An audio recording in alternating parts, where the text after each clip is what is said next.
Hei, cek.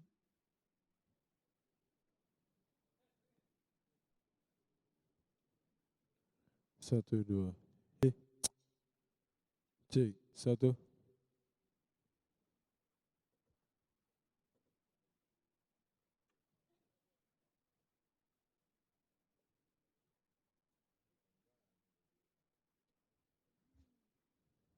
Cek. Satu, dua. Hei, cek.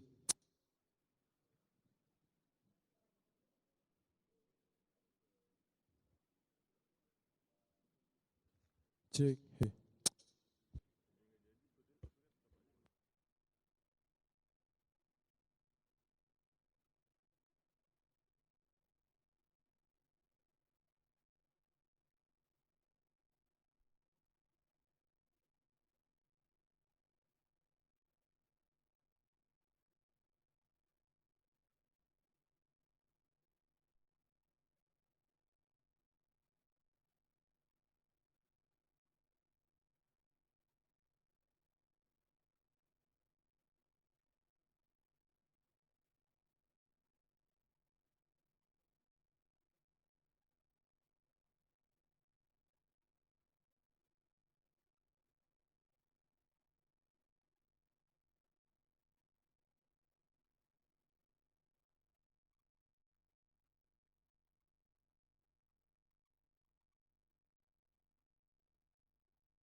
Cek. Satu, dua. Hei, cek. Satu, dua.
satu dua, cek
cek satu dua,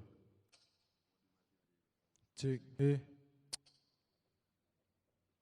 satu, cek satu dua, cek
cek satu dua,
cek satu dua, cek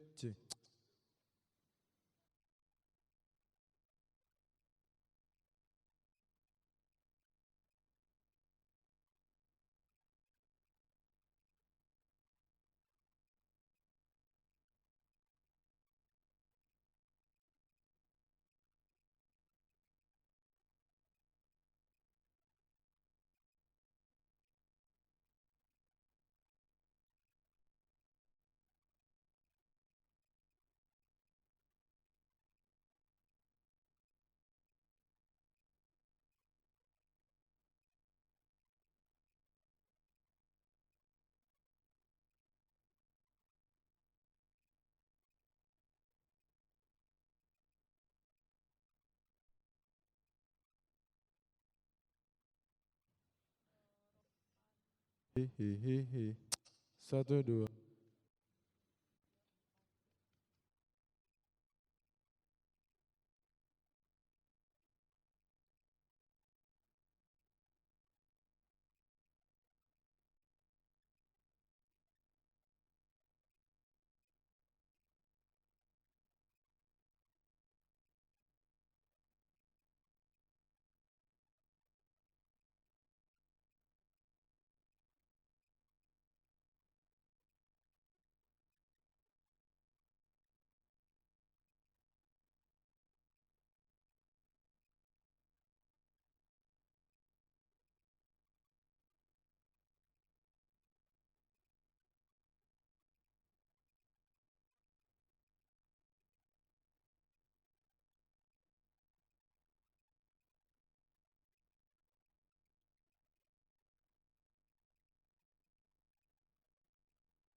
Cek, cek, cek. He, satu, dua.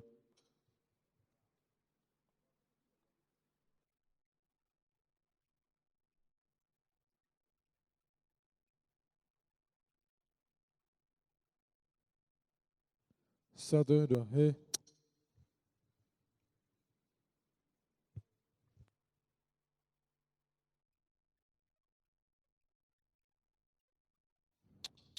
Cie.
Cik, cik, cik.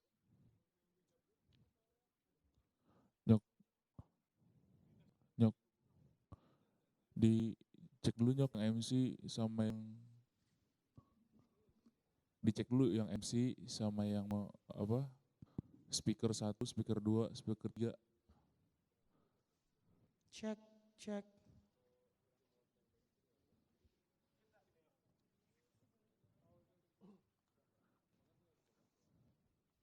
Yang mic-nya ini di mute dulu mas. Apa? Di mute dulu mic-nya ini. Udah.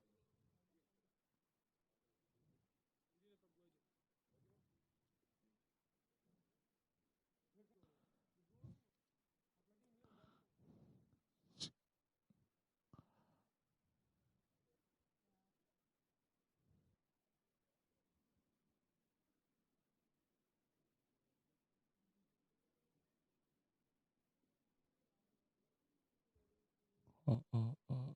Cik.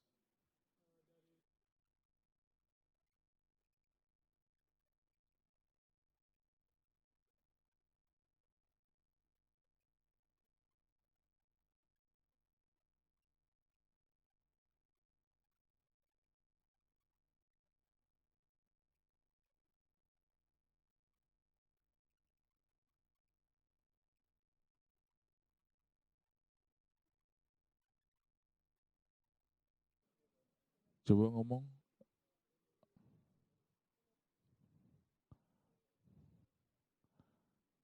Nah itu buat iya ya. Itu buat MC aja nyok. Ah.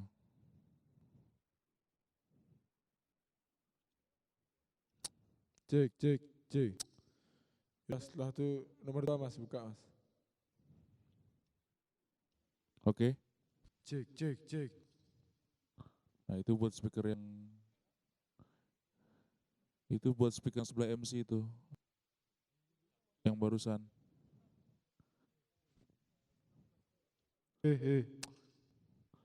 Nah ini speaker kedua.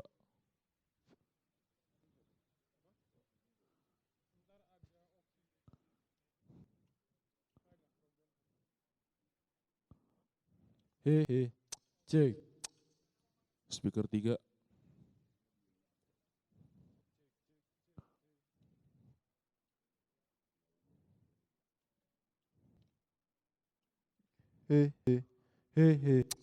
Ya speaker 4.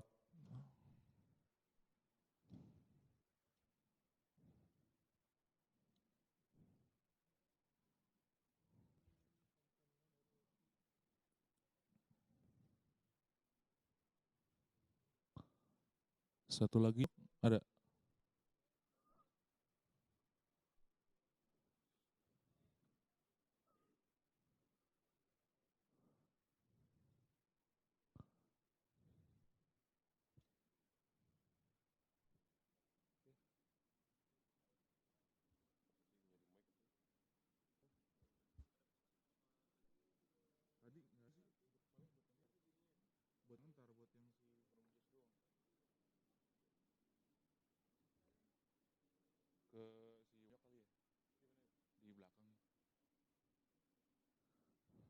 Ya, oke itu buat moderatornya. Iya. Heeh. Halo, Ya, Mas Teguh. Ini presentasi masih nungguin Meredith karena dia yang bawa. Meredithnya masih di jalan. Boleh nggak pakai presentasi random gitu? Pokoknya mau nyobain pointernya aja.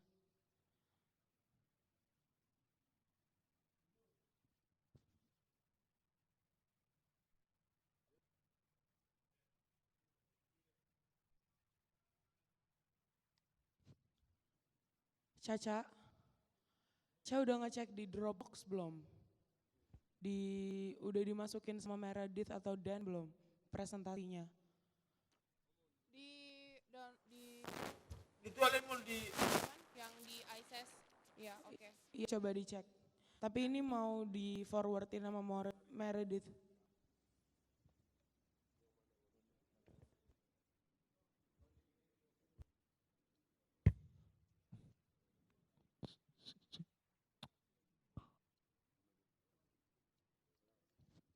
Ca, Ca, Udah udah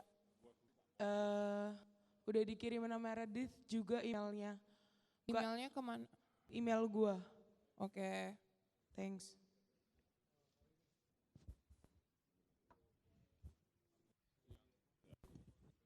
Kita udah ini dicoba, nanti Oke. dicoba clickernya.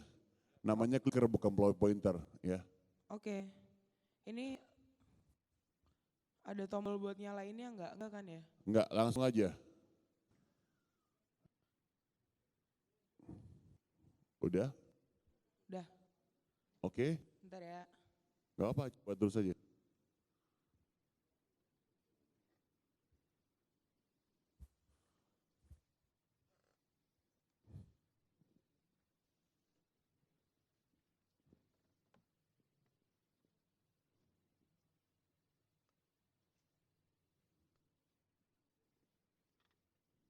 Oke bisa sih. Ngarahin kemana-mana juga masalah. Emang nggak salah, harus Oke. nggak masalah. Siap. Oke, Makasih. yuk.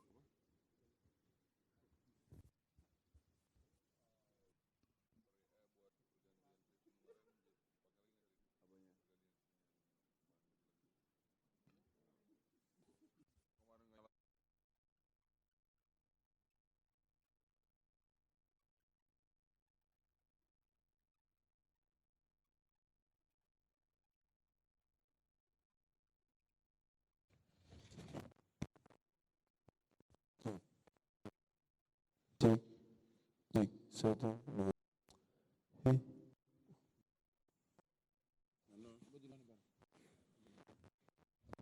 Check one. Wih, sama ini. Terlalu dekat nih mungkin.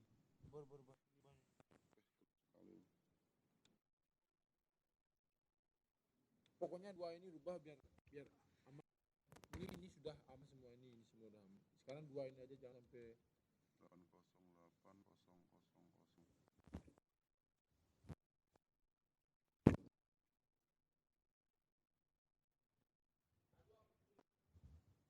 8080000.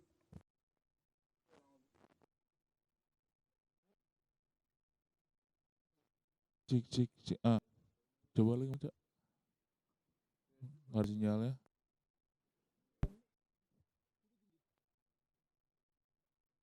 Ya.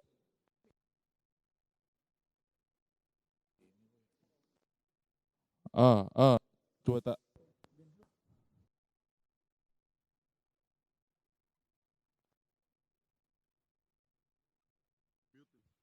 Cek 1 2 hit sound 1 2 cek sound. Cek 1 1 2 sound 1 2. Cek 1 1 2 sound. Oh, ini di mute tapi ikut dia. Sound. Cek 1 1 2.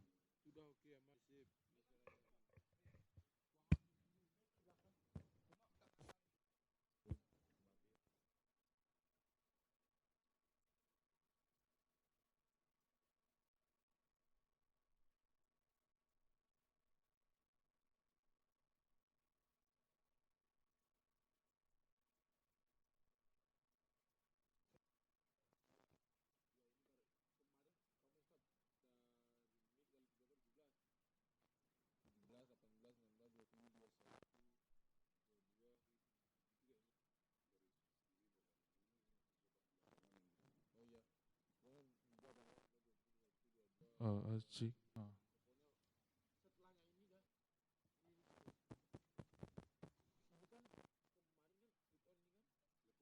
Cik, cik, cik.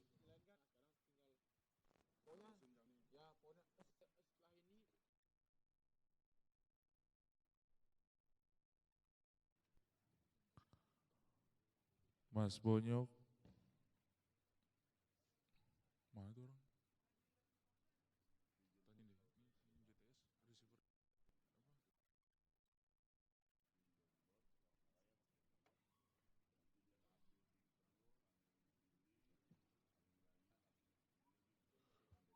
Coba lagi Nyot.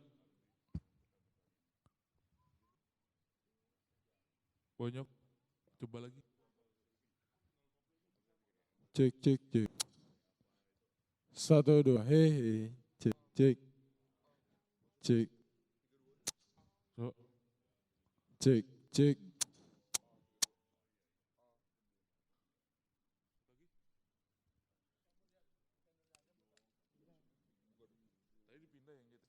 A monitor ini monitor. A cek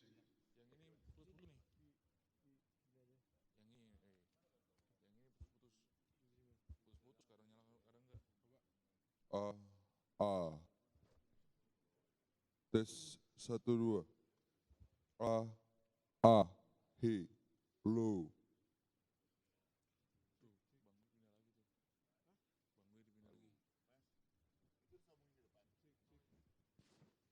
A he lo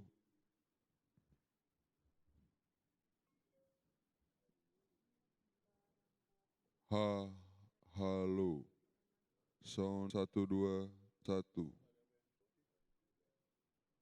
Ini tanggal berapa sih? cek Ha 1 2 ha cek cek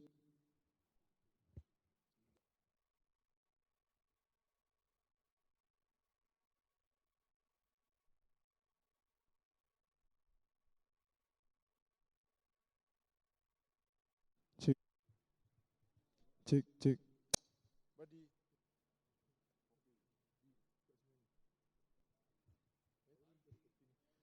cek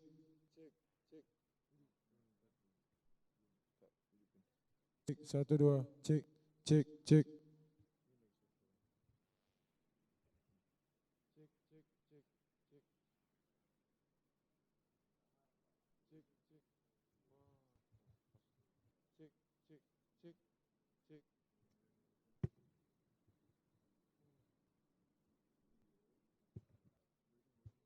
Cek.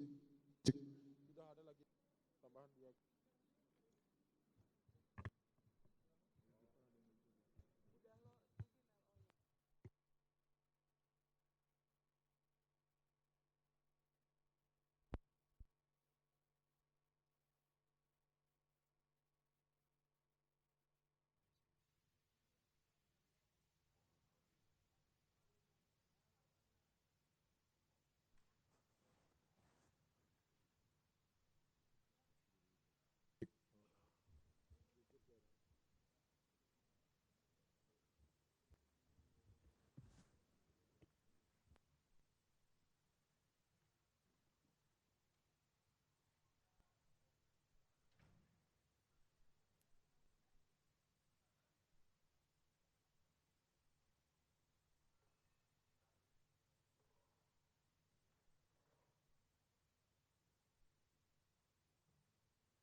A.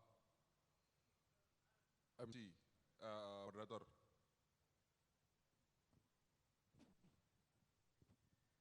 3.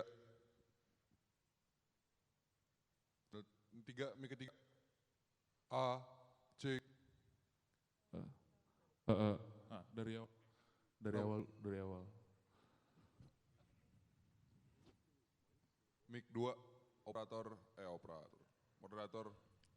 Mic 2. Itu buat speaker pertama. Yang sini. Itu mic itu buat speaker pertama. Oke. Cari yang moderator. Dan, where are you gonna sit? On the right side? Is this your first speaker? Or is it going to go randomly? Okay. First speaker here? Second, third, fourth. Oke ya. Moderatornya di sini. Speaker 1, speaker 2, speaker 3, speaker 4. Oke. Kayak gitu Pak Ko. Ya coba ulangi lagi siapa yang mic buat moderator. Ini moderator, mic 1. Nah iya betul. Oke. 1 di paling kanan ya. Yap. Mic nomor 2. Nah ini buat.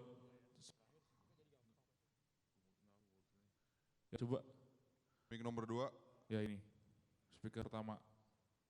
Kedua dari kanan ya. Iya.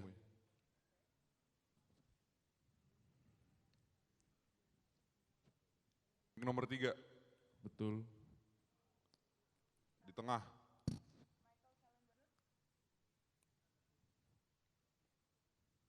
Mic nomor 4. Yap. Di sini. Mic nomor 5. Ya betul.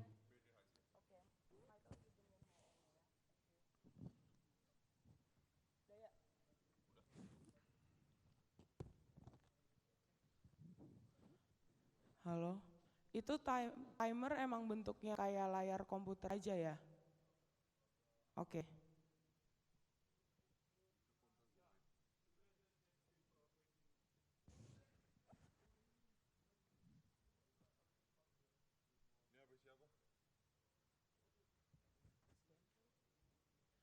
Mikrofon buat podium udah nyala? Boleh kalau mau dicek.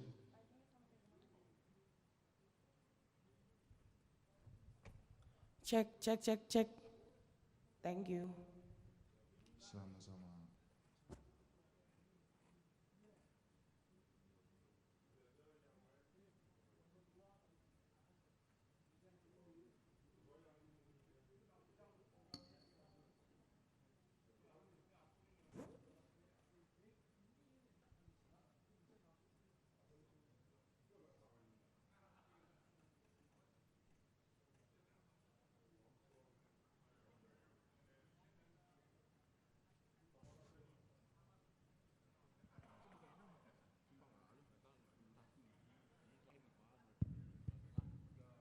Sound one, two, check.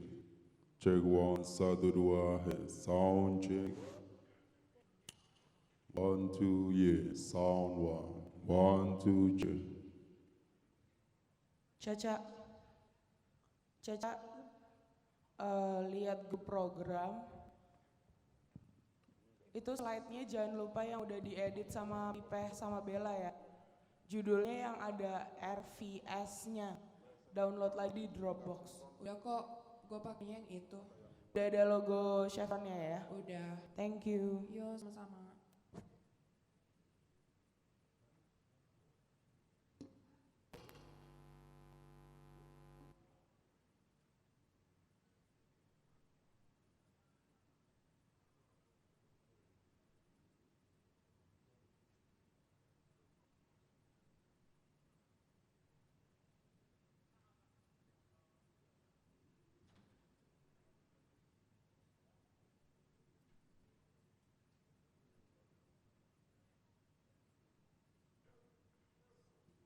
Satu dua, sound one, two, check.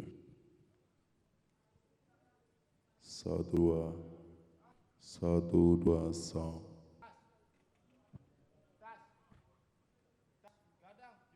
Satu check, sound one, two, yeah.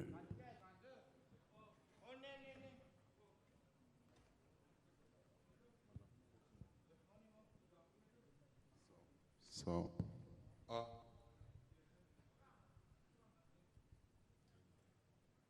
Teman-teman, ini sudah jam 8. Kalau boleh nih, saya minta rundown boleh. Thank you. Sudah jam 8, saya minta rundown boleh supaya saya bisa mempersiapkan. Terima kasih.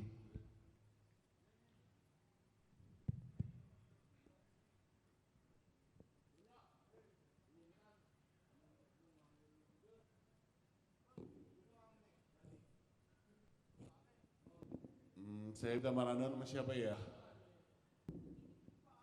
Oke, bisa dipercepat nggak kalau di print?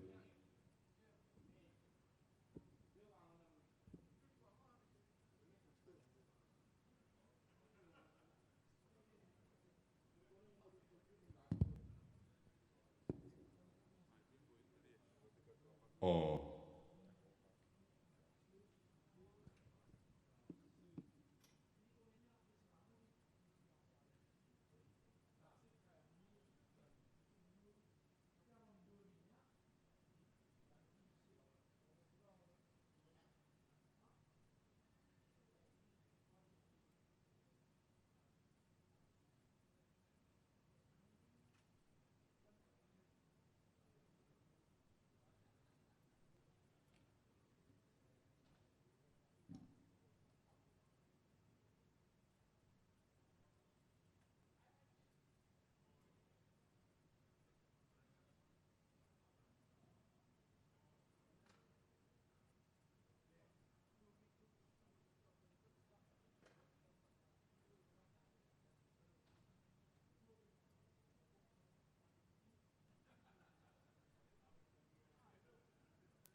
Ini ada yang nomor 5, mikrofon lagi.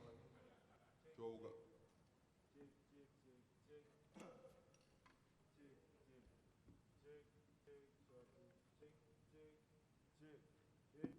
Cek, cek, cek, cek, satu, cek. Ini mau ngamut ya mas?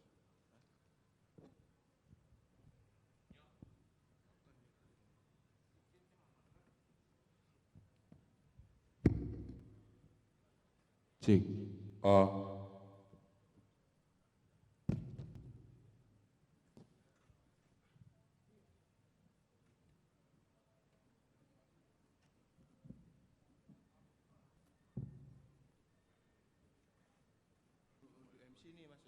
Ini buat pertanyaan.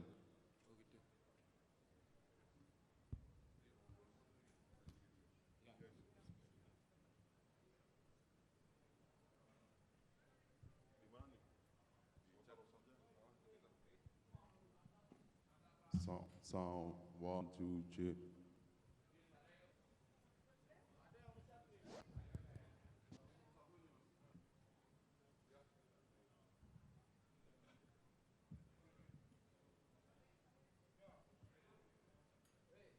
Check 1, sound.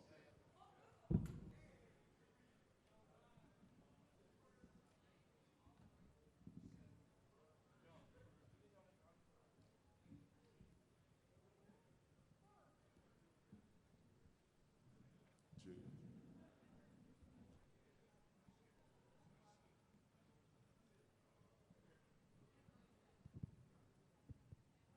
Sound.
a delegate's goodie bag, which has a black wallet and a New Zealand passport inside it.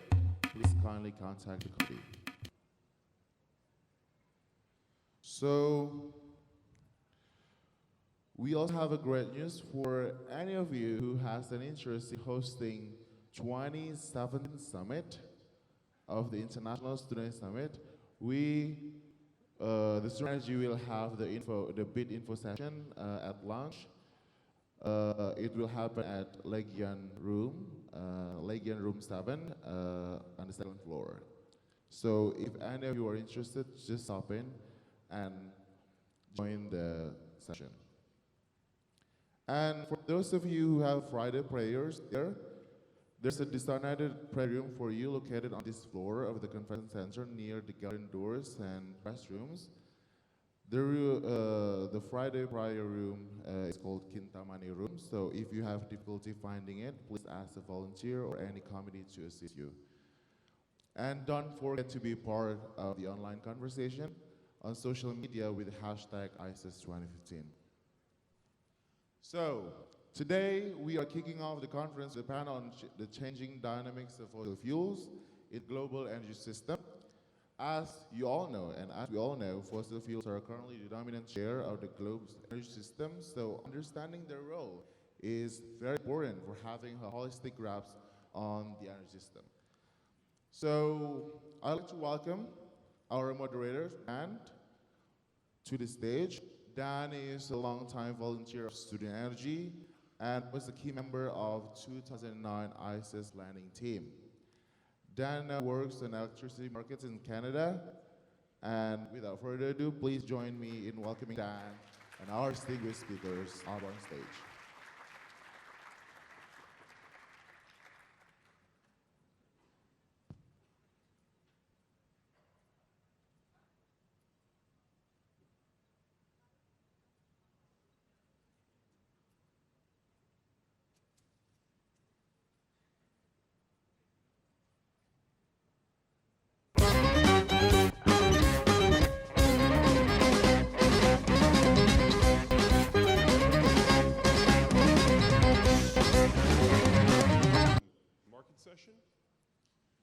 Provide a little context for this morning on how this panel will operate. Each speaker will provide a presentation and overview of the global fossil trends. It will provide us the context for the discussion that we'll be having. After, I'll open up the panel to a discussion. And then, as we've been using in the other sessions, we'll be opening up the floor to you with Pigeonhole and the mics that you see on the floor. So first, I'd like to introduce we have 4 experts who will be able to speak to the global fossil fuel trends. First on my right, I have Mr. Mazhar Rahman, Chairman of the Scientific Board at the Energy and Mineral Research and Development Agency here in Indonesia. Mazhar held the Acting Secretary General of OPEC in 2004 and was the OPEC Governor representative for Indonesia from 2005 to 2008. Beside Mr. Rahman, I have Mr. Raad Abdullah. He's a member of the Chevron leadership team here in Indonesia. Chevron is a world-leading integrated energy company and is also Indonesia's largest oil company. Next, I have Ms. Irene Panova. She's an advisor to the Department of Strategic Research and Energy Analytical Center at the Analytical Center for the Russian Federation. She holds a PhD at Moscow State University. Finally, I'm Michael Schellenberger, co-founder and president of the Breakthrough Institute. He's a co-author of the Eco-Modernist Manifesto. So first to present, I'll have Mr. Rahman.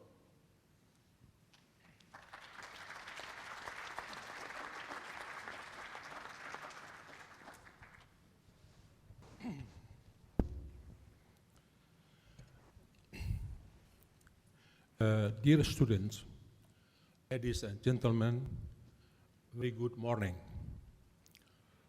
First of all, I would like to thank the organizing committee to invite me in this important summit, especially with students who will be present and future leaders of the world. since 40 years ago. The world energy demand has increased more than double following population increase. The energy demand will continue to increase, and it is forecasted that in the year 2035, the world population will reach more than 8.7 billion, and the energy demand will be about more than 18.6 gigatons oil equivalent per year. The energy demand of developing countries is still much lower than that of developed countries. As an example, USA consumption per capita is 8 times more than that of Indonesia. The energy demand of these developing countries, following their economic development, is growing rapidly and will make the energy demand of the world to increase considerably. We cannot imagine how the Earth provides energy when all countries achieve the same prosperity like US. Until year 2035, the fossil fuel share will still about 80%. Yes, about that. 80% of world energy need, which means about 15 gigatons oil equivalents per year. The increase of renewables is a lot, thanks to significant effort in its development. But in percentage, its share to total energy mix is still small, which is only about 10%. Next, please. During the middle last century, a lot big reserve had been discovered adding to world oil reserve. Next slide, please. The discoveries of that time were much higher than the oil consumption. After that period, the new discoveries began to decline, and since then, the annual oil production were higher than the discovery, which means that the new discovery could not replace the oil produced. In the first decade of this millennium, the new discovery can only replace half of oil produced. The actual world oil proven reserves is about 1,400 billion barrels, which can cover about 30 to 35 years production only. This is the type of reserves that can be produced at low cost, up to $30 per barrel.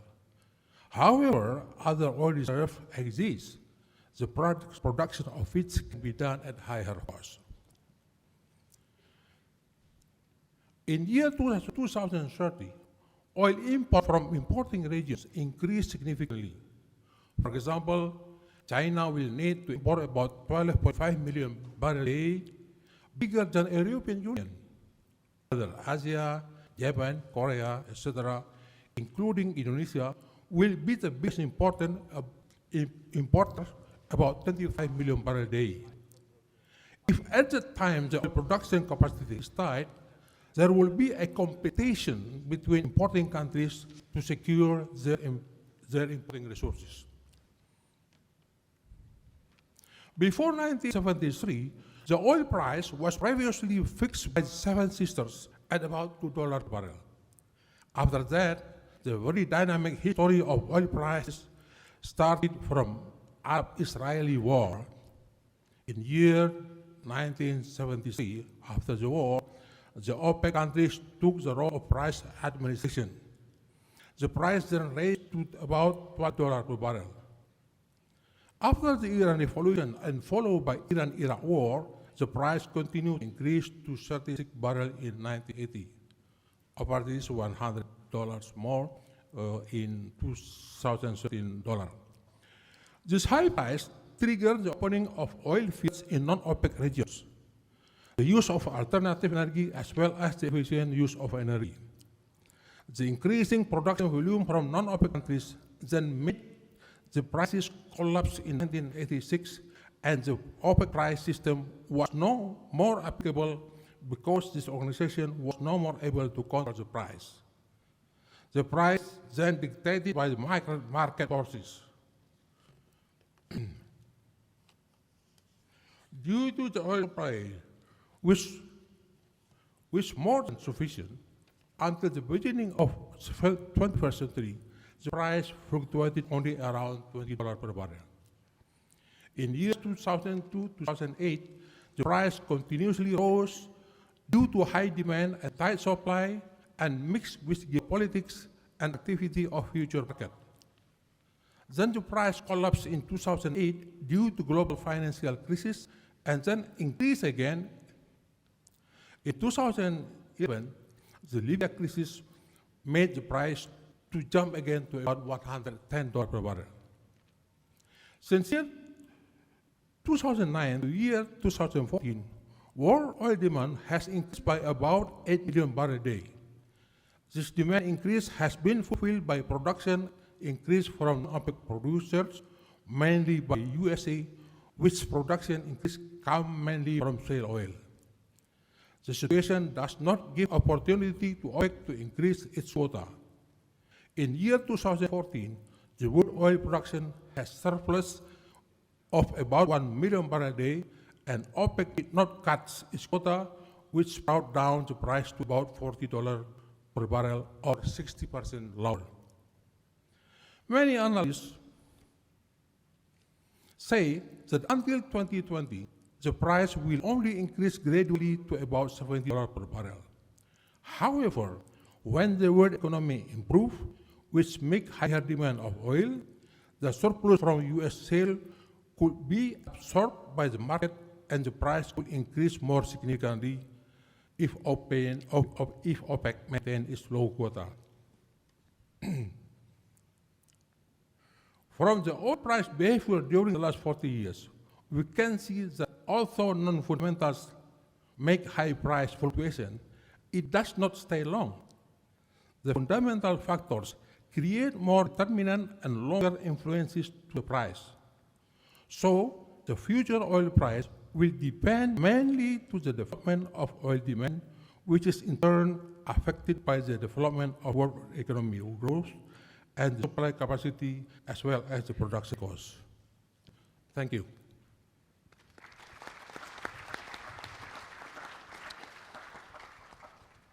Thank you, Mr. Rahman. I think provided a really great overview of the historical volatility of oil prices and sets the stage for future discussions and how we're going to manage this. So now I'd like to invite Mr. Abdullah.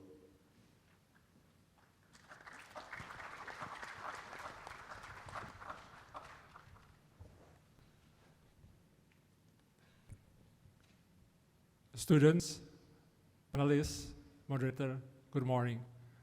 First, I'd like to thank for the opportunity for me to be able to join this distinguished panel and have opportunity for us to share our view, and my view with, again, a student, energy student that will be the future leader that would decide the policy for a better world in the future. I guess the changing trends in the fossil fuel, I like to start from by showing the supply and demand, as the earlier speaker, Ms. already mentioned. That, again, in 2010, 2030, the demand is going to grow around 40%. And this is mostly because of the increase in population and increase on people moving or increasing the standard of life. And as you see there, the share of all the mix is going to be changing as well.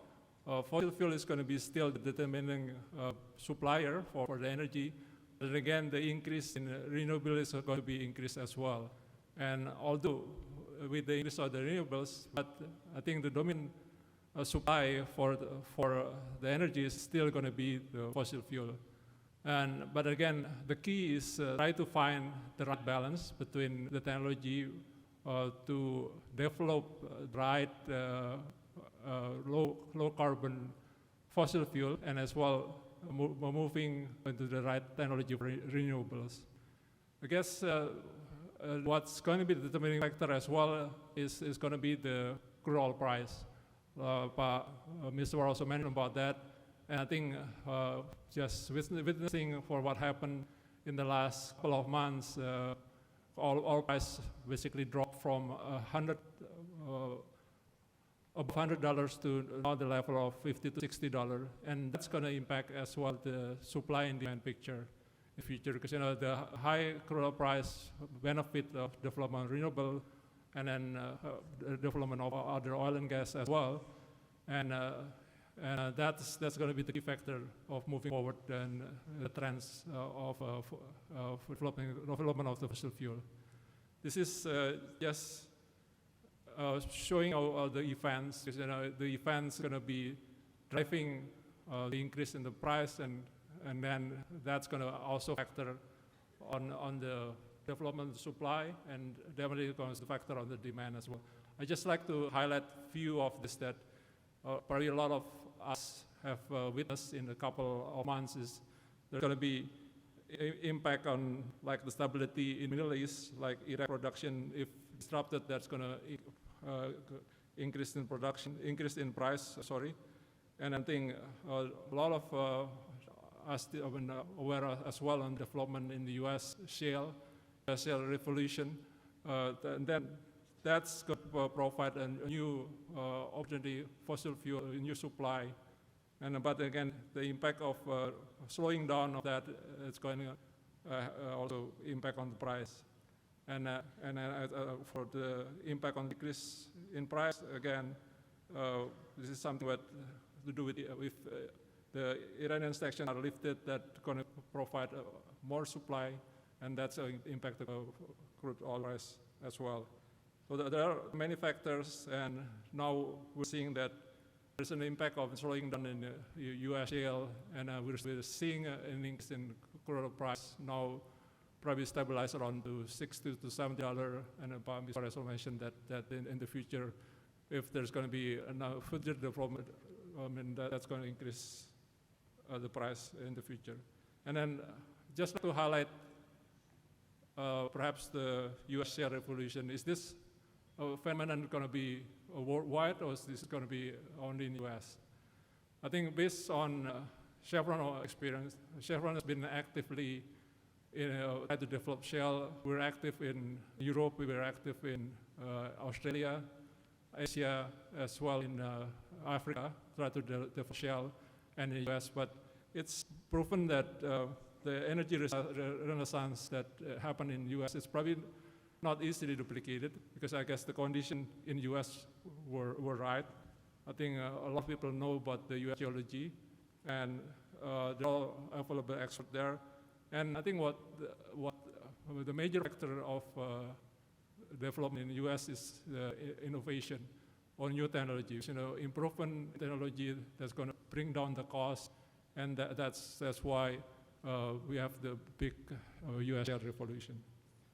And in the U.S., you also have well-supporting infrastructure, and I think something that we need to highlight as well is this conducive regulatory system that support the development in the U.S. And now we know that U.S. Crude production is actually at the same level as the production in 1973, and as soon U.S.'s production will be higher than Saudi Arabia, and that's a very significant supply that's going to come to the market. And then in the gas side, there are a lot of abundant discovery of gas. And that's also create another supply, which is going to, because this gas itself is meeting the demand in the U.S. So the U.S. is thinking of perhaps importing or exporting this as in the form of LNG. And that's for the first time will bring supply of LNG into the major demand of LNG, which is Asia.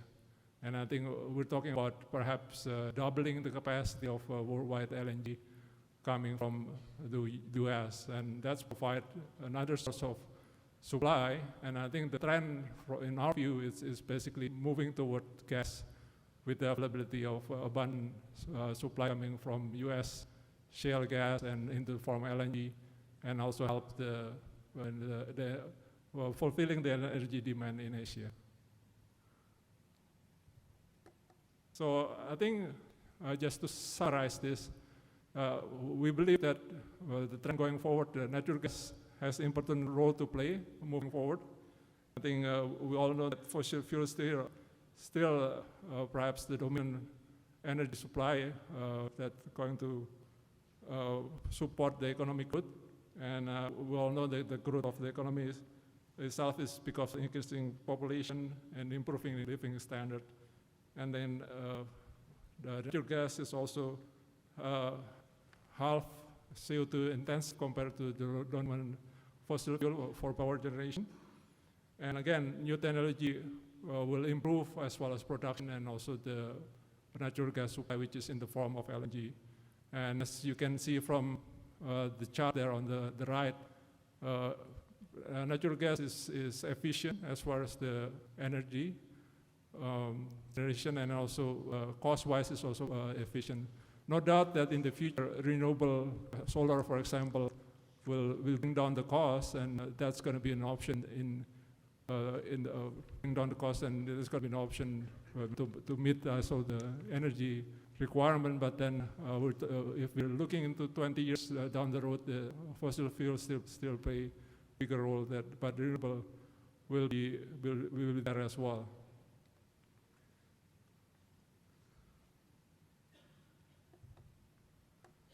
I think the key, again, for developing the energy supply through successful development requires actually government commitment.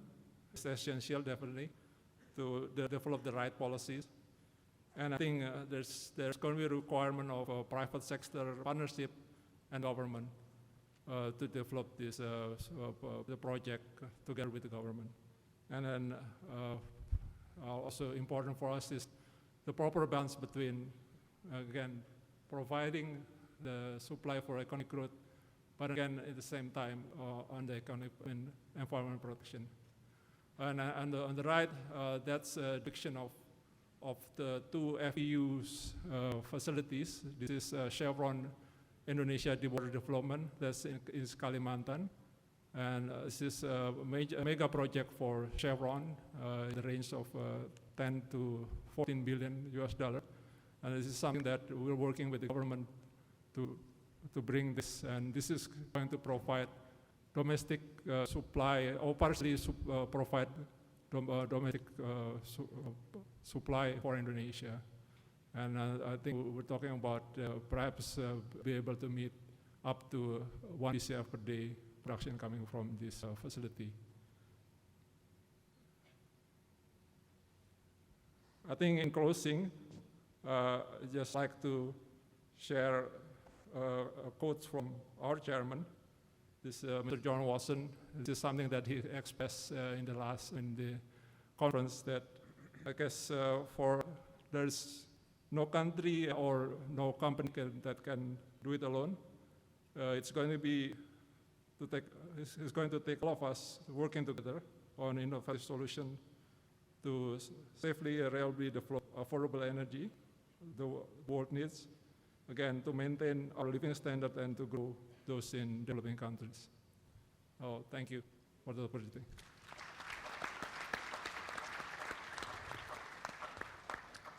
Thank you, Mr. Abdullah. I think you provided a good overview and highlight of the impact of technological innovations and the impact they're currently having in the international fossil fuel markets, and the rise we're seeing of the United States and potential energy independence, and what implications that may have. So now I'd like to invite Ms. Palmanova. Thank you.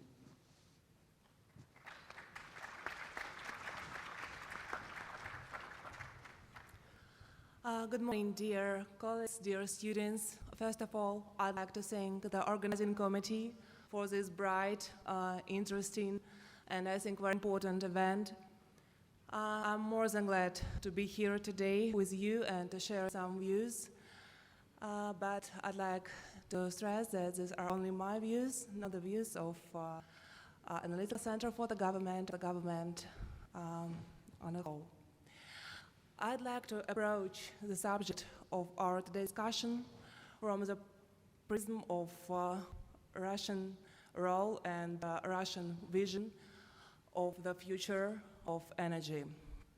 So I'd like to, just a moment, give you some figures about the role of the Russian Federation on the energy map of the world. Then I'd like to give you some ideas of how much energy sector means for us, and that's also challenging. And then there will be a very brief directions about where we would like to go in longer term, so some goals to be achieved and some challenges we think are important for us. So these are about Russian contribution to the world energy. We have only 2% of world population still. We are abundant with oil, gas, coal, with all fossil fuels we are discussing now.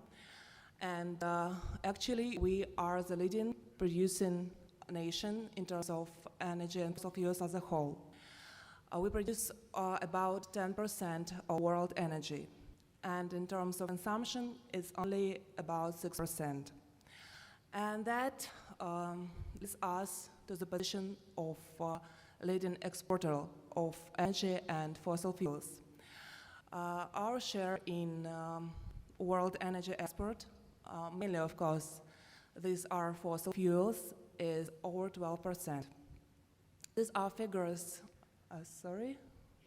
these are figures for 2012, before we actually had economic slowdown, economic crisis, because I tried to show the normal situation. I'm sure that we can handle all the difficulties we are currently have, and that we will take all our responsibilities and as exporting nation and bring a contribution to energy security, because I like to stress that with all renewable beginnings, which are naturally very important in terms of environmental protection, these are fossil fuels which will be maybe the core driver for meeting the growing demand.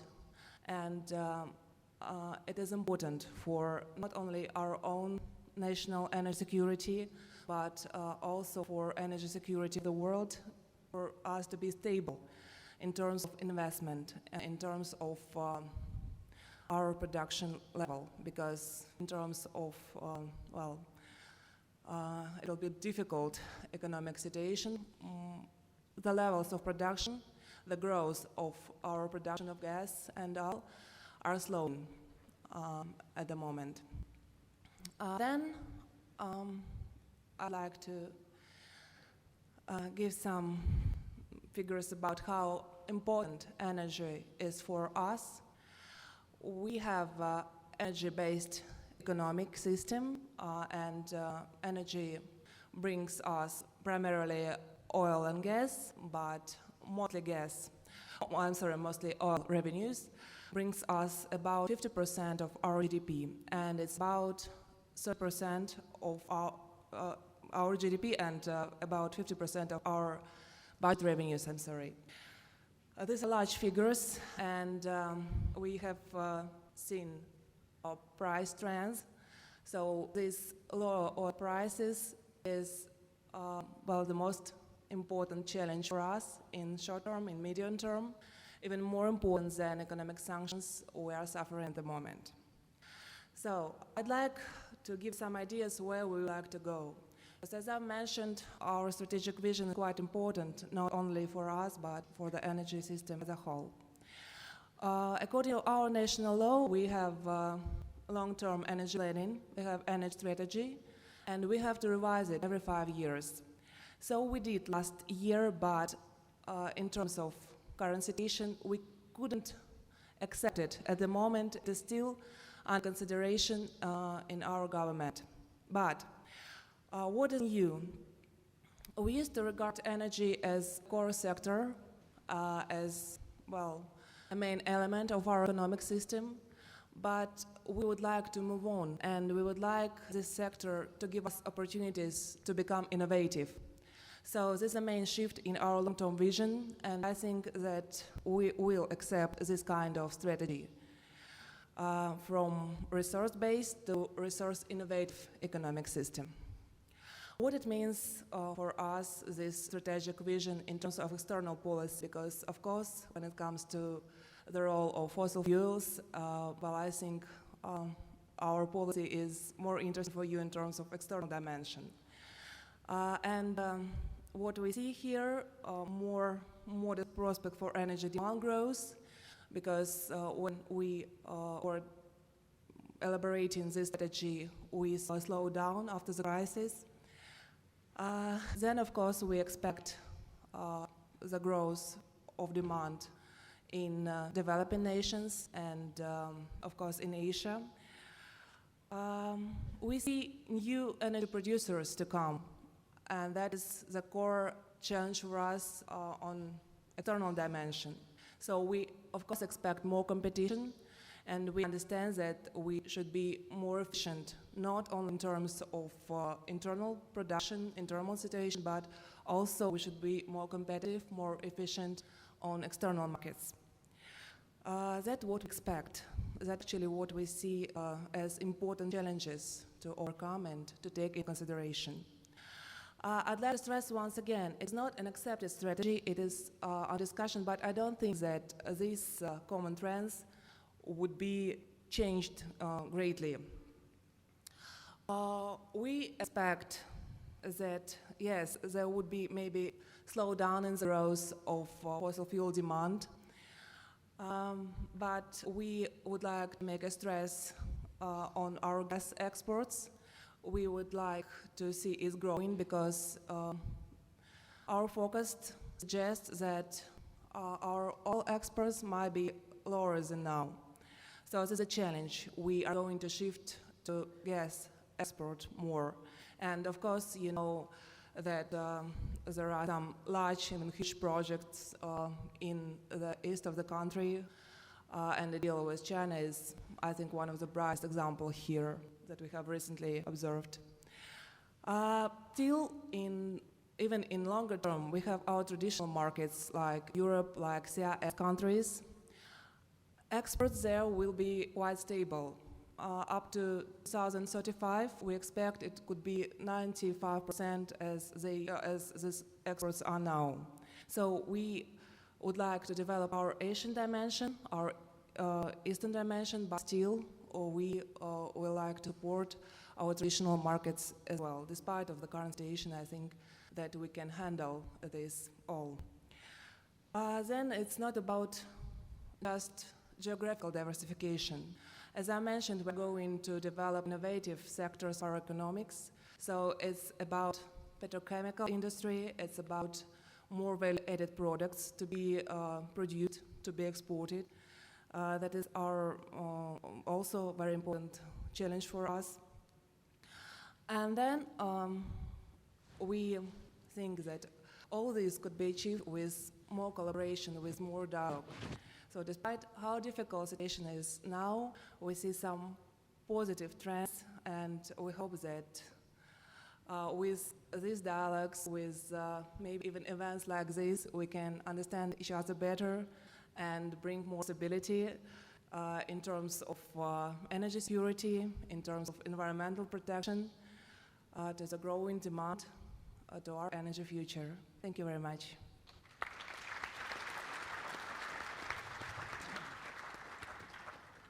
Thank you, Ms. Pavanova. Clearly provided a good overview and highlighted the importance of Russia, a leader in the energy system, and the changes they're going through to continue to be competitive with other nations. Michael?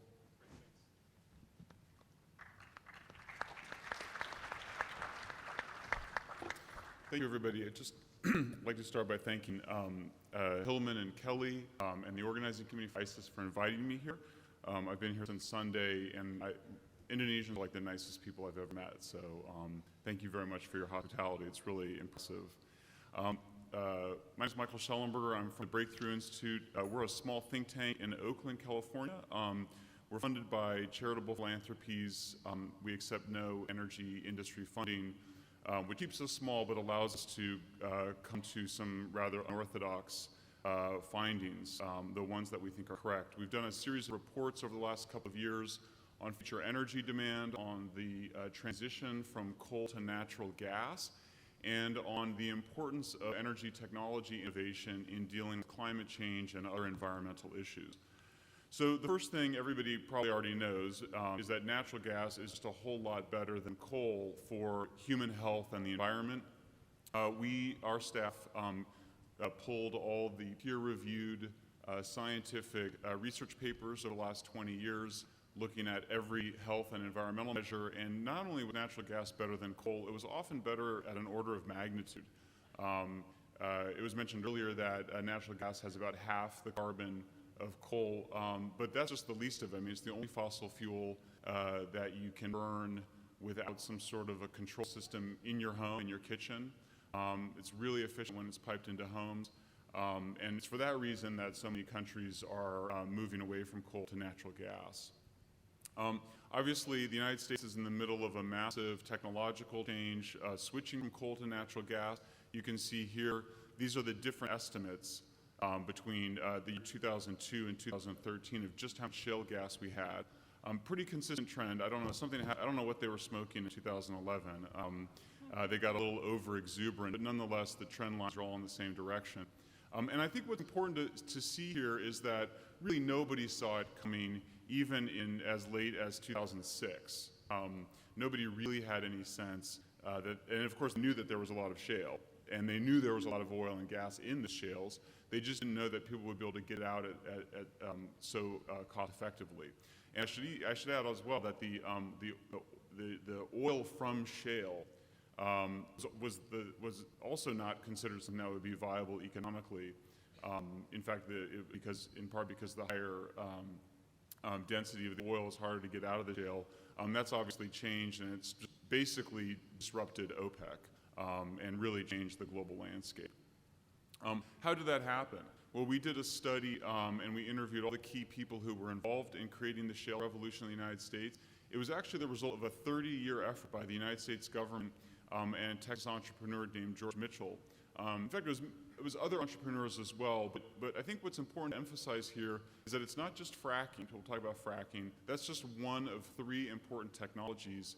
Each of those technologies has its own history, very complex. One of those technologies is underground mapping to understand how large of a crack you put into the shale, and that comes out of geothermal research, which for us emphasizes the importance of government investment in innovation across a range of technologies. So even if you don't think geothermal is really going to scale up, it's important for government to continue to invest in technologies, including ones that they did think would take off. And the final thing I'll note about is shale was considered a marginal investment by the U.S. government and by oil and gas industries in the 70s and 80s. Everybody thought it would be underground coal gasification or synthetic fuels made from turning coal into liquid fuels. And so the shale guys didn't get any respect from their colleagues. They were considered a little kooky. So it's, I think, a lesson that we should invest, governments and private sector should invest in things that maybe they seem a little kooky, unlikely to pan out because they can end up changing the world. The United States is certainly not the only place with shale. Shale is all over the world. And you see Africa apparently doesn't have any shale. That's probably not true. They just haven't mapped it yet. Very little geologic mapping still in Africa. And as was mentioned before, the United States is special in the sense that the above ground landowner owns the rights to the shale oil and gas below ground. So the private landowner has an incentive to allow oil and gas drilling on her property. In other countries, that's not the case. So you have to, the government has to basically force or require or incentivize landowners. So that's why it will take longer in part. And obviously we have a huge oil and gas industry that isn't replicated globally. This is a chart many of you are familiar with. Basically, all of the increase in energy consumption will happen in poor and developed countries over the next half century and century. They won't be developing countries anymore, they'll be developed countries. Now, this is a chart of primary energy consumption. I'm the third person to show a chart like this. I don't think you should believe this chart. Energy analysts are not very good at predicting the future. In fact, nobody's very good at predicting the future. So what these charts are just simply taking business as usual assumptions and projecting them into the future. It's possible that it will look like that, but we don't know because it's very difficult to predict technological change. Here, looking backwards, you can see it's remained fossil energy that's in the red, that's been overwhelmingly deployed over the last 50 years. Now, this is a chart most people don't look at that we think is actually one of the most important things to understand about the past and also looking forward. This is 200 years of the substitution of new primary energy sources for old primary energy sources. And you can see we move from wood and charcoal and dung to coal. We go from coal to oil. Mostly ships and railroads, of course, were first using coal, then they switched to oil because oil has a higher power density, allows the ships and the railroads to go much faster.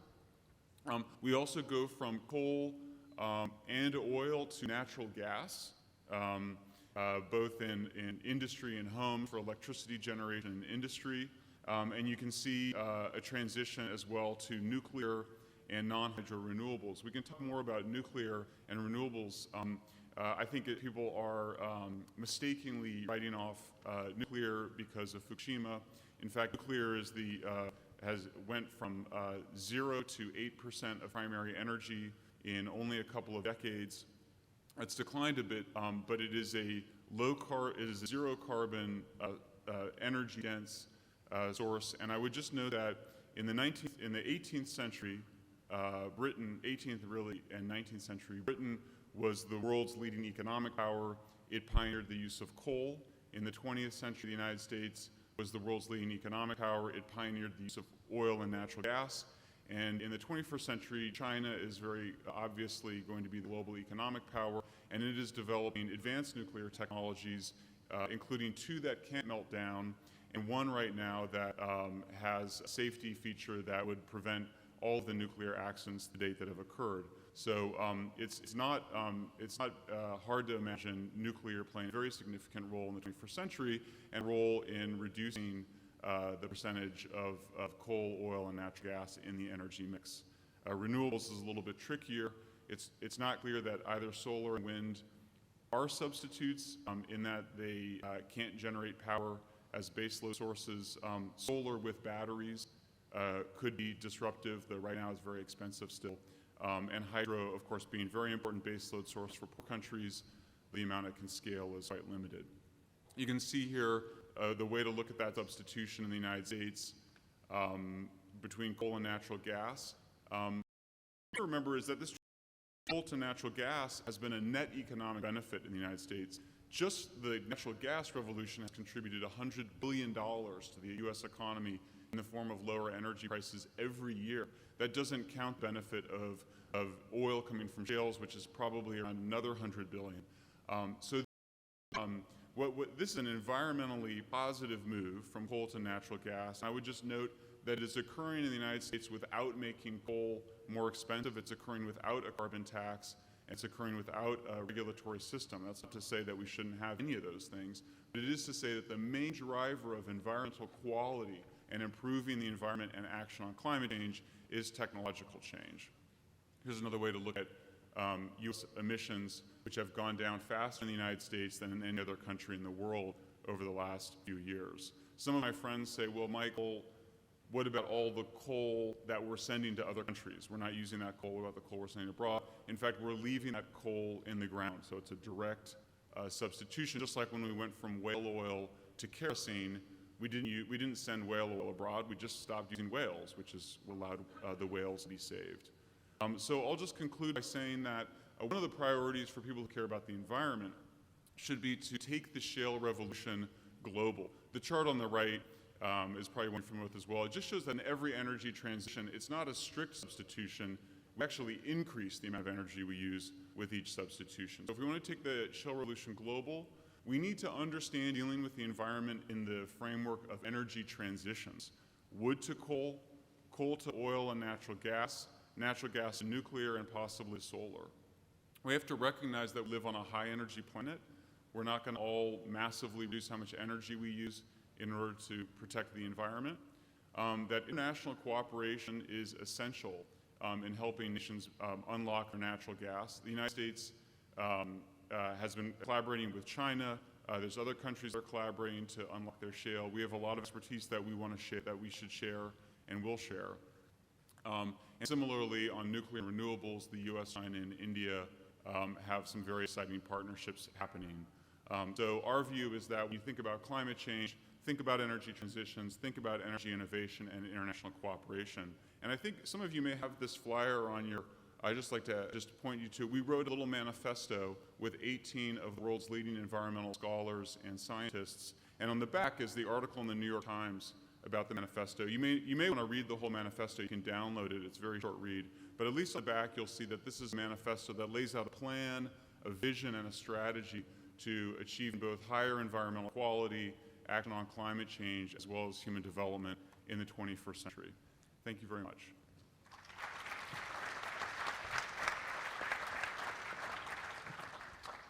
Thanks, Michael. So you provided a great overview of the shale gas revolution and the impacts that it could have in the global fossil fuel markets. So now I have one question, obviously, for this distinguished panel. So I was going to ask Mr. Rahman, how are geopolitics changing in the world, in the oil and gas sector, due to these pressures of shale gas and the emergence of China and Russia?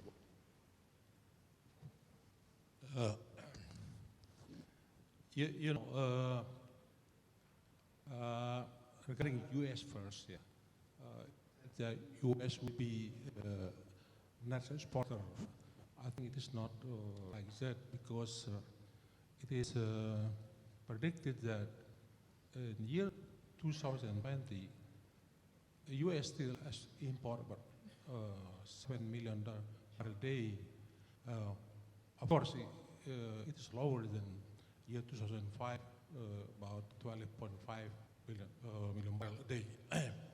So, of course, import from U.S. is lower. Yes, it's low, but it is still there. The chain will be United States will no more import from maybe from Africa, like Nigeria. U.S. Does not import anymore there, about 3 million barrels a day. And I think U.S. will go to the nearer exporting country like Mexico, Venezuela, or Canada. Yeah. And for Nigeria, as they lost American market, they are now going to Asia.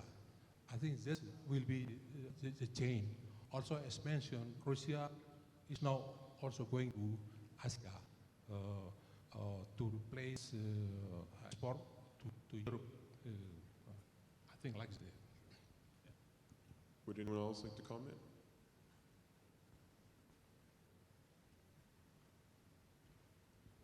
Okay, so I'm going to, in the presence of time, I'm going to open up the floor to you guys. I know you're all using Pigeonhole, and some great questions. And we also have the mics as well. So I'm going to take a Pigeonhole question, and then we'll invite you to move to the mics as well, and I'll try and do one Pigeonhole, one of the mics. So first we have here is the fossil fuel industry prepared for the change in the trends? How is the industry ready to react to decrease consumption of fossil fuels with the rise of renewables and clean energy sources? How is the fossil fuel industry changing and adapting? I mean, I could just add one part of that. You know, obviously, there's been a significant increase in solar and wind in Europe and the United States, thanks to generous subsidies to those technologies. Solar is subsidized at about 2/3 of the cost in the United States, and wind at about 1/3 to 1/2. But at least in the United States, the oil and gas industry really likes renewables because natural gas is essential to back up intermittent sources of energy like solar and wind. So I think that in some ways, at least the oil and gas industry is much more supportive of renewables than others, because I don't think solar and wind are substitutes. In fact, I think that they are viewed as complements in our experience by most oil and gas industries.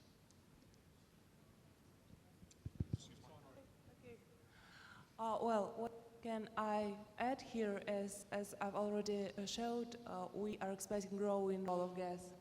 That's true. And that is probably more important for external dimension because, well, in Russia, renewables, except of big hydro projects, don't play and actually, well, doubtfully will be playing large role in the foreseeable future. So our industry is more focused on gas projects at the moment. Though there are, of course, some projects as well in renewables, I hope we also will develop this technology because this is the world trend.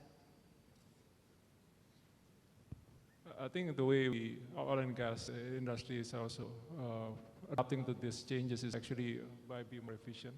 And I also try to adopt the technology for us to, again, lower the cost and as well as more conscious about protecting the environment. Because I think a number of the panelists share that probably moving to gas is perhaps the right way to do it from the oil and gas view, because that's going to be less impact to the environment. Similar kind of operation on oil and gas is actually developing in geothermal. Chevron is the largest geothermal producer in Indonesia.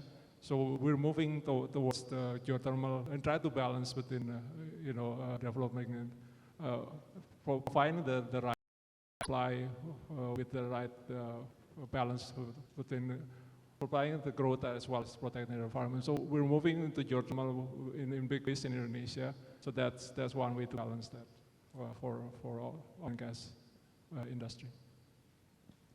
Yes, energy is the engine of the economic growth. We are observing that renewables is growing fast, but for the next 30 years, fossil fuel will be 8% share in world energy mix. And it will take time, very long time, for renewable to replace fossil fuel. There is a study of German Institute of Energy saying that in 2050, renewable will be 50% of energy mix. Half of that is solar energy. And in the year 2100, 90% will be renewables and 70% of that is solar energy. I think this is very optimistic, I think. But however, the trend is like that renewables will replace fossil fuel, but it will take a long time. Thank you. Do we have a question from the floor? Do we have one coming up? Good morning. I'm a European student in human rights and democratization, and I'm wondering why we are hearing so much about promotion of oil, gas, coal, also nuclear energy in this article here, and also another quote for this article. Why is there talk about so much more economic development? We need to use nature more intensively when I would think that we're using nature too much already, far, far too much. And I'm also wondering why there's so much oil industry sponsoring this conference and also giving so much voice here when we hear at the same time several times, we are the future. But I would propose if we are not keeping fossil fuels in the ground, there is no future for us. I would.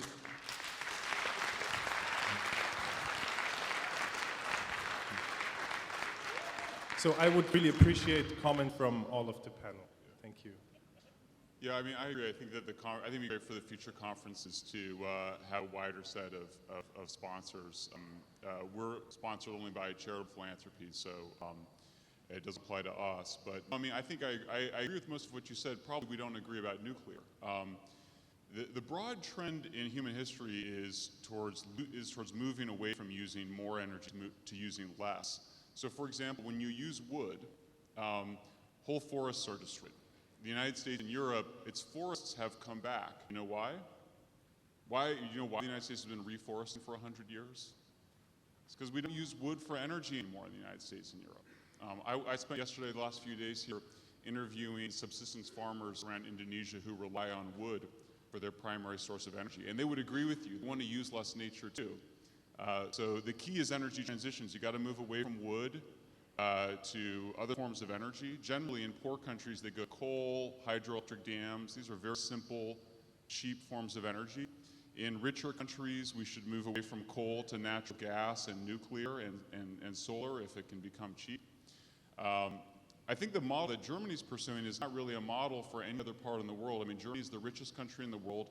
It's subsidizing heavily, very heavily, just the pure deployment of solar and wind. And the challenge for renewables like solar and wind is they're so energy diffuse, they require so much landscape to be used, that if you're concerned about nature, you have to be concerned about shrinking the human footprint. So the vision that we sketch out in the Eco-Monitors Manifesto is of accelerating those energy transitions, concentrating human activities, people moving to cities. Nothing's more important for protecting the environment, taking pressure off of forests and grasslands than people moving to cities. When people move to cities and they have an income, they can afford to buy cooking fuel as opposed to using wood and dung for their fuel, which is not only cleaner for them. You probably know that wood inhalation of wood smoke kills 4 million people a year. This year will kill 4 million people. So moving to cities, getting jobs in the cities, getting access to modern fuels, getting access to electricity, that's essential for the environment. And then the other thing that matters is moving to more energy-dense forms of power. So if you're in a poor country, that just means moving away from wood. If you're in wealthier countries, it means moving away from coal to natural gas to nuclear, and hopefully one day to solar and to safe forms of nuclear.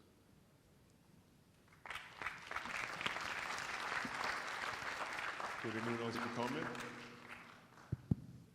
Yeah, I think I just that's good for developing country, I guess, to move away from oil and gas and fossil fuel. But again, for developing country, there is one way for us to, I guess, that's engine of growth is through fossil fuel. Again, what we have to do is promote probably use of efficiently, I guess, the fossil fuel. And I guess on the part that's the technology will be a big factor, I think, to use the energy more efficiently. And then again, for our side, if that's also going to play as well in bringing the right technology in, developing more efficiently from our side as well. Support you on that sense, and I guess we will try to move away as well and try to develop a renewable from our side.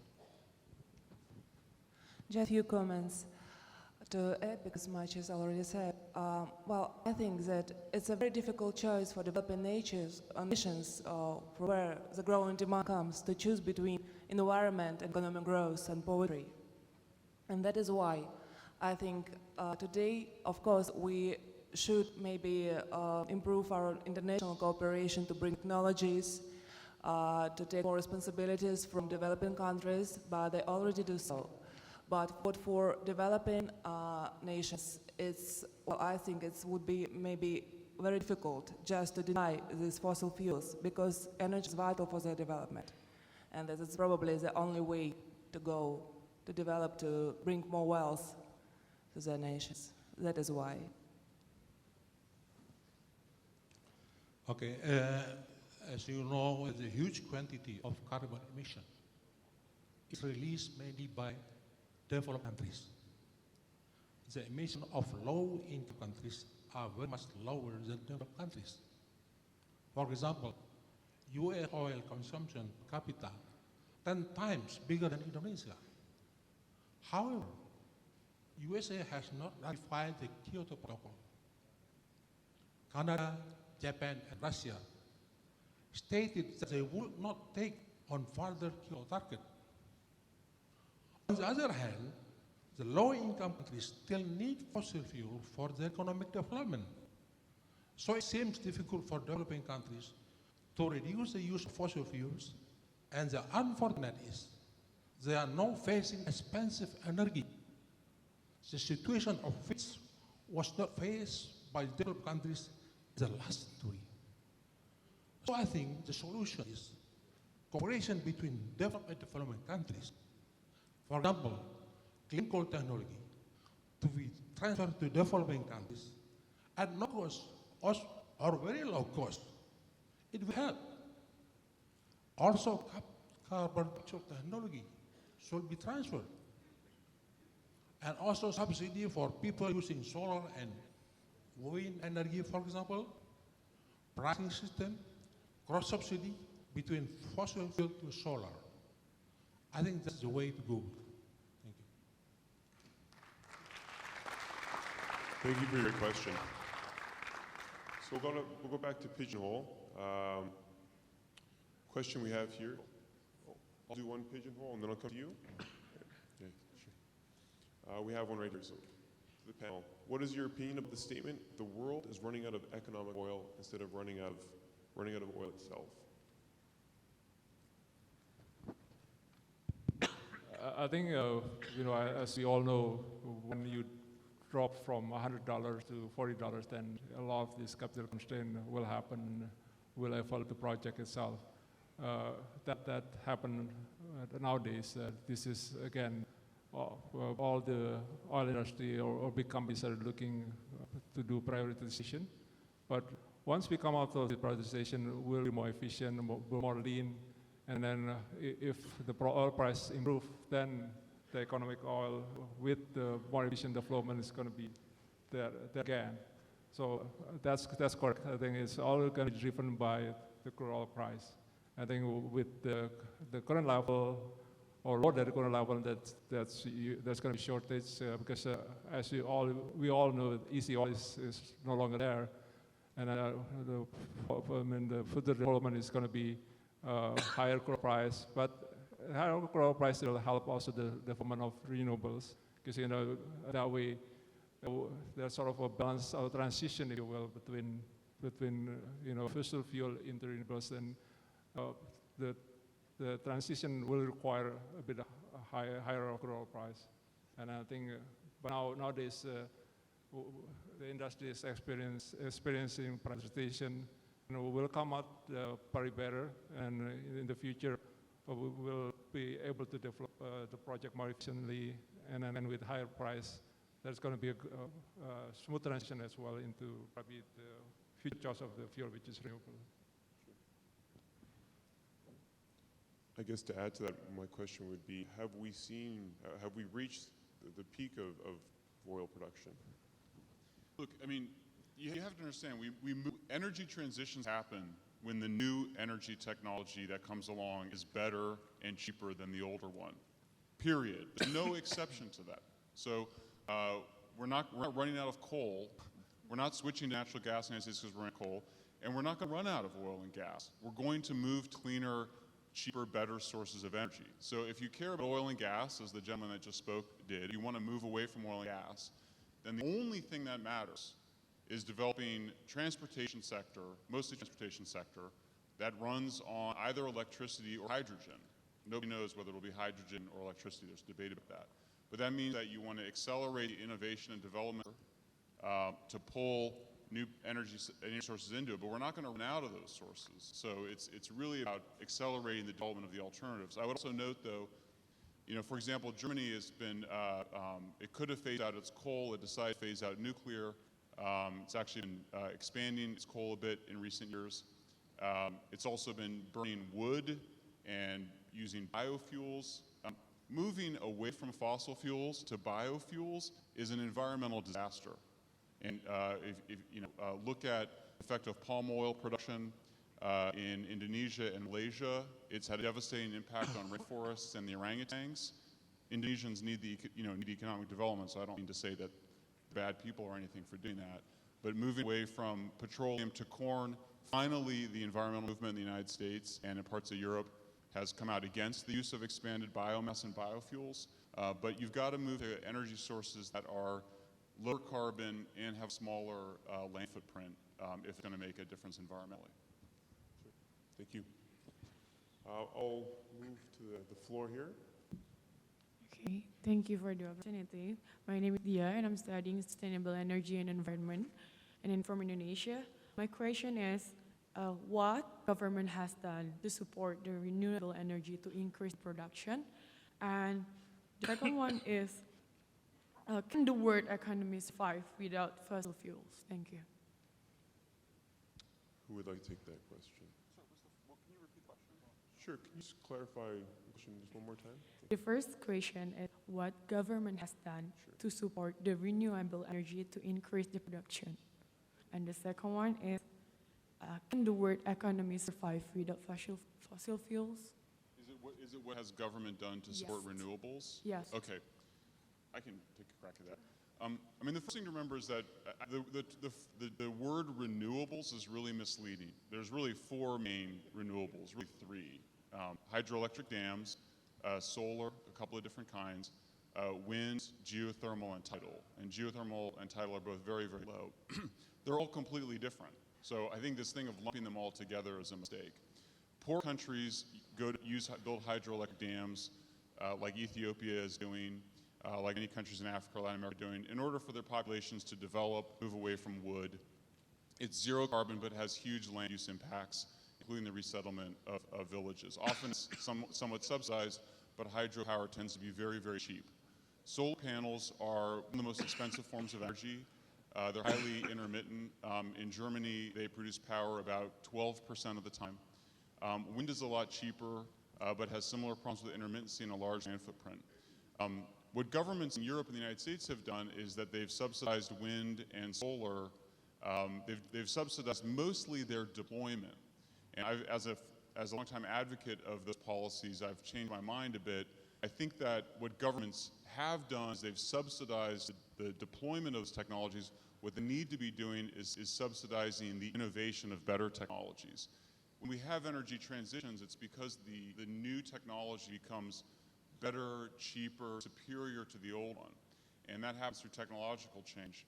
So simply just subsidizing the deployment of more of today's wind turbines and today's solar panels isn't necessarily going to get you that innovation, and sometimes retards the innovation process because it creates a disincentive to innovate.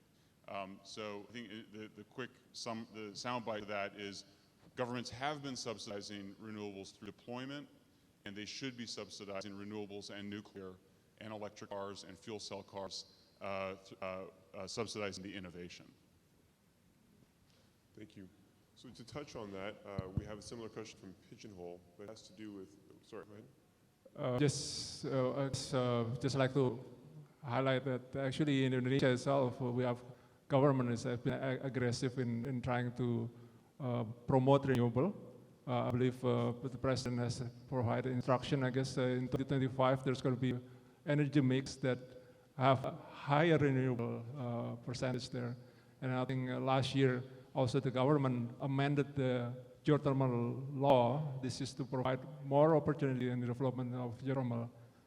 That's providing actually the government have issue policy to improve the development of renewables. Energy mix is one, and the one geothermal law providing a better access for geothermal for Indonesia, as well as incentive as well as a tariff, electricity tariff for geothermal. So those are the two things that Indonesian government has done quite a bit on promoting renewables. I think there was last question about can we survive without fossil fuel? Definitely, probably if we be more efficient on using energy, then that is where we can survive without fossil fuel. Let's start use less electricity. Let's walk to the office or walk to the campus, and that's probably one way for us to again transition to renewables and as well as be more efficient using the energy. Thank you. I will take one more question from the floor. I'm sorry for the rest of you. We're running a little short on time, but I'll take one more question. Okay, that's a good idea. So my suggestion, we'll have 3 questions. You can come back up. We'll take 3, ask the questions, and then we'll see if there are some. 4. Sure. 4, and then we can wrap up by answering. Sure. Great. So quickly ask questions, and we'll try and group them up if we can. Please. Hi, I'm Chang, and I'm from South Korea, and I'm studying Spanish and Spanish literature. It's good to hear that price of fossil oil will be down and will be marked around 70 USD. But someday fossil oil will be exhausted and resource nationalism will be still present like this. I understand that fossil fuel will be necessary to develop all around the world, but someday it must be integrated renewable energy, and it should be forced by governments all around the world. I think that is one of the things to prepare COP21 in Paris and the future of COPs. Although shale gas will be renaissance of energy, but it will exhaust too in someday after we are dying and 2 or 3, 4 generations. I think that we should prepare developing world without fossil fuel. How's your opinion? I want to ask your opinion to Rachimat do this. Thank you. Sure. Can you summarize the question and just one statement? Sorry. Yeah. So, shale gas will be a renaissance for energy, but it will be exhausted soon, and it's necessary to develop the world with fossil fuel, but someday it will be exhausted too. And I think that renewable energy should integrate to and without develop world without fossil fuel. How's your opinion, please? Sure. I think what he's saying is shale gas, the revolution we're seeing is a transition towards future renewable energy. So we'll take that one. Thank you. We'll go here quickly. Thank you. My name is I'm from University of Indonesia, and I'm studying chemical engineering. I would like to clarify Mr. Schellenberger's statement about the shift towards the biofuel, about the environmental impact, environmental disaster. I'm not quite sure about that. I just want to know. I mean, I understand that some of the source for biofuel can be used for like food and some other things, but in Indonesia itself we have like certain types of plant that we grow for biodiesel, and I wanted to know about that. Thank you. Sure, thank you. We'll go over here now. Yeah, my question was also directed at Mr. Schellenberg, and to sort of perhaps clarify his claim that in 2015 that renewables are merely a complement. I think that's outrageous personally, especially in the wake of the G7 countries committing to completely decarbonise by the end of the century and limit fossil fuels by 70% in 35 years to 2050. Do you not have any sort of moral obligation to future generations to sort of invest in renewable energies rather than just encouraging everyone? Let's move to cities, let's dig up coal, because by definition, shale gas and natural gas are non-renewable, they will run out. Renewable energy has to become more than a complement by definition. So, I mean, on a personal level, I think it's almost insane, some of the things that you're saying, and it seems completely contradictory to your piece that you've put on here that sort of talks about how little energy people are using in the developing world. And yeah, I was quite upset to hear some of the things that you said.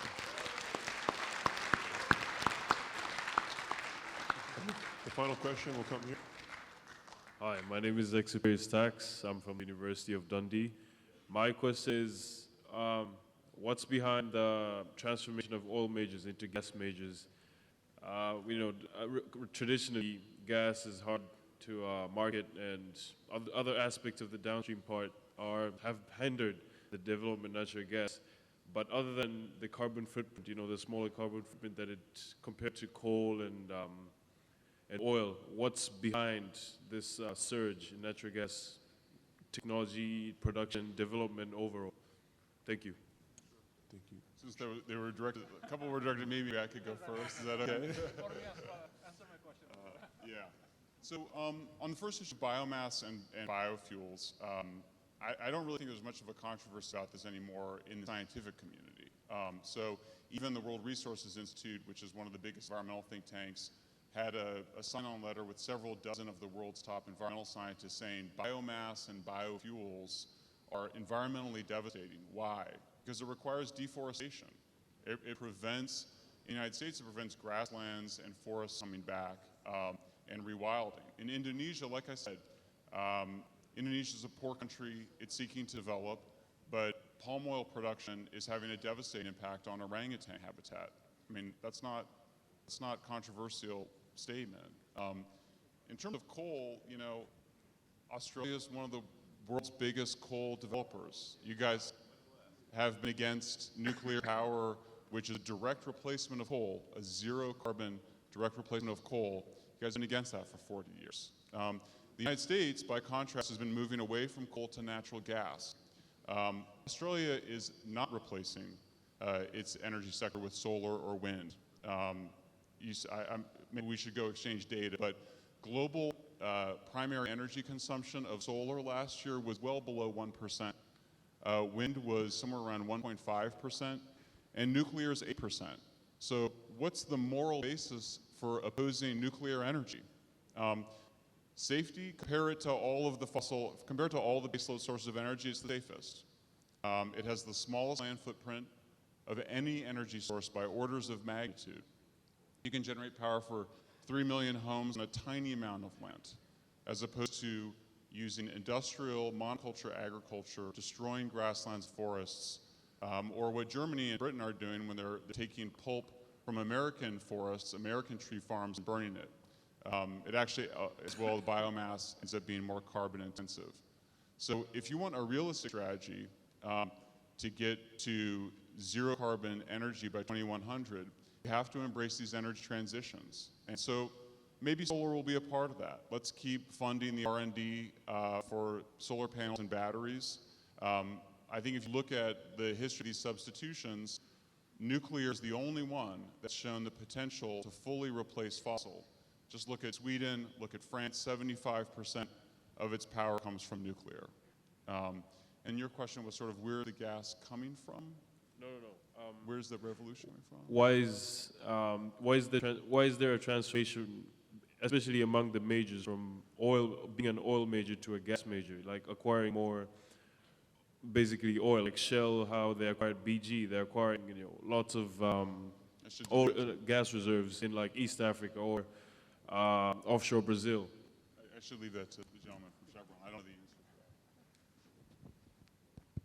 that. I guess to answer your first question, the gentleman from Korea, I think, I believe, again, like Mr. Schemberg also mentioned, that perhaps it's going to be a technology that perhaps bring a new source into the picture.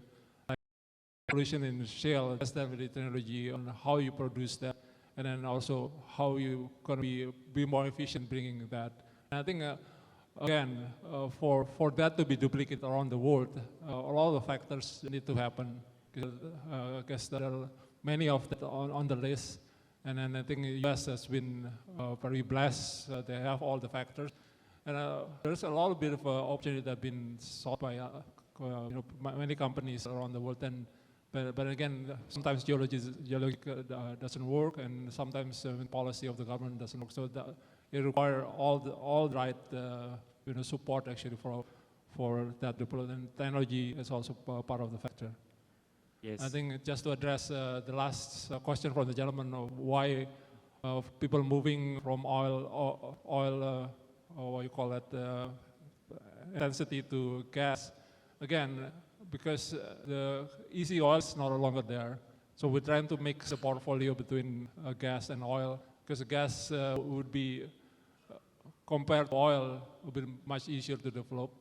Although it's going to be challenging as well to bring bring all together the value chain, because it will require development of transportation as well. But now the abundance of gas in the U.S., there is also improvement in technology as well as transportation, LNG, liquefaction, and then that will bring gas more fungible, if you will, compared to similar to oil. And that's why all the super majors moving toward gas. They feel that that's the next opportunity for them to develop that, and that's why the portfolio is shifting towards more gas compared to oil. Similar to our company, Chevron, it used to be an oil company. Now we're moving to gas, and also plan to move into renewable as well with geothermal. And we're positioned well in Indonesia, and then to pursue that as well. Thank you for your questions. So I just wanted to address the comment earlier about the sponsorship and programming. The program content for the conference is developed completely independently by the student body. So we do have fossil fuel sponsors, we have renewable sponsors, but the program itself is created independently by students. So I want to thank the panel.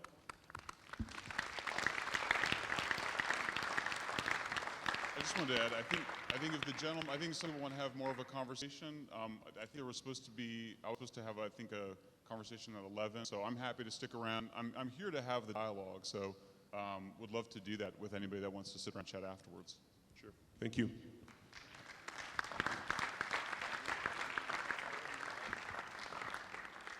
We are running tight on time, so I just want to touch on a few housekeeping items. Just received news that Gastech, one of the sponsors who's hosting a conference in Singapore, has provided us a delegate pass for this October conference. So I would encourage you, all you students, to put your name and an email. There's a booth outside, and they'll be awarding conference passes later, I believe tomorrow. And secondly, as you're all aware, we've been running a contest for social media, for tweeting. And we do have a contest winner that I'd like to bring up to receive an earner t-shirt. And that is Bill Delaney. Is he around?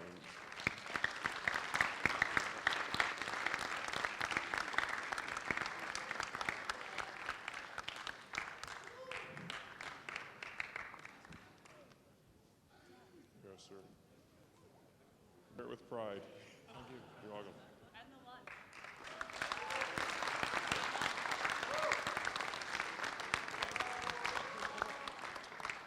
And with that, I will close the session. Thank you very much.